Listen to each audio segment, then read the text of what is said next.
If your washer is not spinning well or making weird noises during the spin cycle and going off balance a lot, this might be the video for you. Now, this will apply to any washer that has a knob and a set of 6 lights altogether. There's going to be 5 indicator lights and a lid lock light, and yours might be slightly different. It might just have 6 of the oval shape and not this round one. But if your washer looks something like this with the lights, the start button, and the knob up top, what you have is a Whirlpool built vertical modular washer, and this applies to a bunch of different brands like Maytag, Amana, Conservator, Crosley, Whirlpool, Inglis, a whole bunch of brands. So it's too many to cover. But if your washer has a set of 6 lights with the start button and a knob up top, it is a vertical modular washer, and this video is for you. One of the most common failures on this particular type of washer is called the hub assembly. And basically this piece lives underneath your wash plate. And if your washer doesn't have an agitator and it just has a wash plate, it probably still has a hub assembly. All of these washers do. And what happens is that these little splines on the inside, they get stripped and it no longer allows the tub to spin. To test, if you hold the agitator and you could spin the tub, that means that is probably stripped. For most of you, you just have a single piece agitator or just a wash plate. And to take the wash plate off, there's going to be a cover in the center of the machine. You're going to take it off, whether it be a cap or a small little button at the bottom, and you're going to find a 7/16 screw holding the wash plate in. Now, removing the wash plate could be difficult. You may have to use some air wedges and slide some underneath there and pump it up to get it to pop out. This washer, being a commercial machine, is the most difficult to take apart, and I'm going to show you how to do it. To take the agitator off on the Maytag commercial, the first thing you're going to do is you're going to hold the agitator and you're going to turn the fabric softener dispenser clockwise just a little bit, and then you should be able to lift it off. There's like a release. You only give it like 1/8 of a turn. Next, you want to take your 7/16 and take this center bolt out, and then you should be able to remove the top of the agitator. Next, we have to remove this piece, and to remove this, you're going to see that there's 2 Phillips screws, one on each side. You're going to want to grab like a stubby screwdriver and remove the 2 screws. Now, this won't just come right out. You're going to have to grab like a small flathead, and you're going to have to pry a little bit to release these clips. And this is a little tricky because you're going to have to kind of tip it to try and keep the tabs from snapping back into place.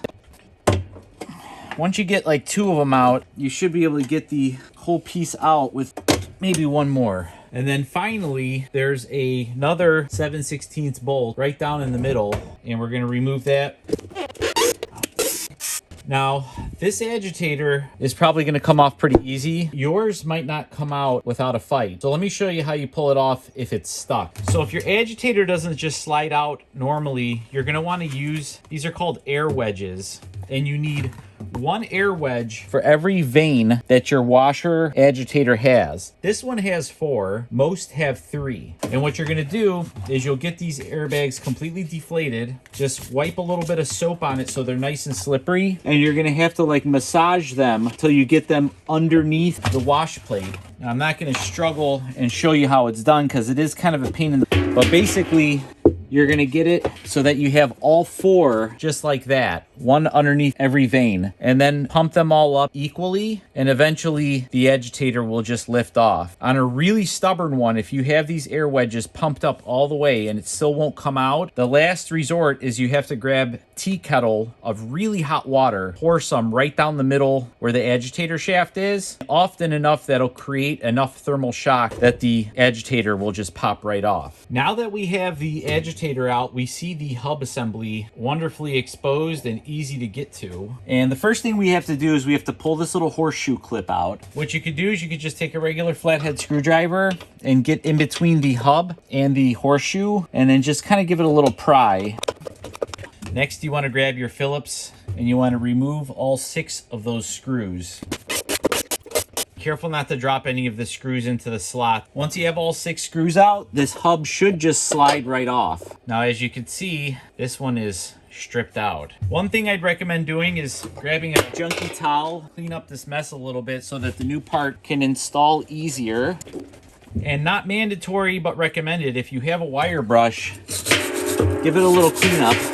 So there's two types of hub assemblies out there now. This is the exact replacement piece. Now, because this is such a common problem, Whirlpool has come out with a metal hub assembly. And this one's a little bit different. And if you do a lot of laundry, then I would recommend installing this metal hub assembly and not the plastic one. But if you do normal laundry, like 5-6 loads a week or 4 or 5 loads a week, the plastic hub will last you many, many years. This one is for people who use their washer like commercially, or if you have a whole bunch of kids. This one assembles very easily. It's reverse of this plastic one. For the purpose of this video, I just wanted to make you aware that there are two different options. Now, for this machine, we are going to reinstall the original plastic one, just because this one will last plenty of years. If you find yourself doing a lot of laundry and you go through more than one of these hubs every few years, you may want to consider getting the metal one. The thing is with the metal one, and you have to understand this, there's a little bit more difficulty to install it. And secondly, this metal hub 100% in a year or two sees to that shaft. When this hub breaks again, which will hopefully be never, but it may be a long time, this will be significantly more difficult to get out. Also, because of this top nut, you need a specific spanner wrench to get this tightened appropriately. We're just not going to go through all that today. Both of these parts you could buy on my website, LorraineFurniture.com. I'll put the link in the description and I'll pin a post, so if you need to get one, we could ship. We have these in stock all the time and we can ship them out right away.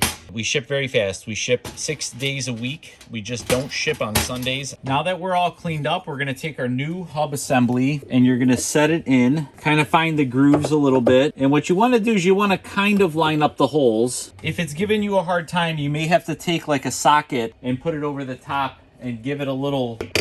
When this hub assembly is correct, you kind of have to go by feel a little bit. You're going to feel the ridge where the agitator shaft is going to be kind of right there. If you tap it down, you'll notice that it just won't go further.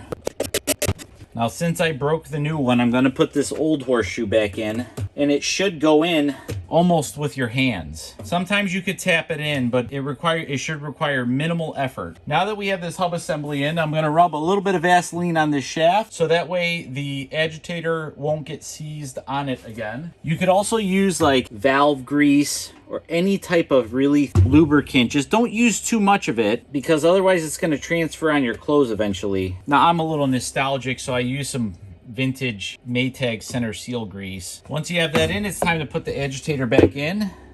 Then our 7/16. Then our little cap assembly. You want to line up the holes with the hole and just push straight down. We're going to put our 2 screws back in. Then we're going to grab our auger, our fabric softener cap. We're going to line up this tab with the indent. It should go down without too much trouble, and then give it a little turn counterclockwise to lock it into place. Now that we're finished, we have to put it into calibration mode. Now, if you bought the plastic one, it would have given you instructions that'll look like this. Now I'll pause this for a second if you need to read it. But basically, to put your machine into test mode, you're going to reset the dial by turning this selector knob to the left. For 99% of the machines, it's going to be right, right, right, left, right. And that will make all these lights start flashing on and off. And what you're going to want to do is you're going to want to just turn the knob until only the rinse light is illuminated. It should be about 5 clicks. Now, this machine is a little bit different. This is a commercial machine. So we start off by going left, right, right, left, right. And that is the way to put a commercial machine in. Now, to cycle to the programs, we're going to click, click. Now we're out of clicks. So we're just going to go left, right, till just the rinse light is on. The lid has to be closed, and then you press the start button. If you're successful, it's going to do something like that. Once you hear the lid lock unlock, there should be nothing on the screen, and congratulations, you just fixed your washer. If you want the parts, don't forget, you can go to my website, LorraineFurniture.com, or just click the link below in the description or in the comments, and we'll ship one out to you right away. Thanks for watching.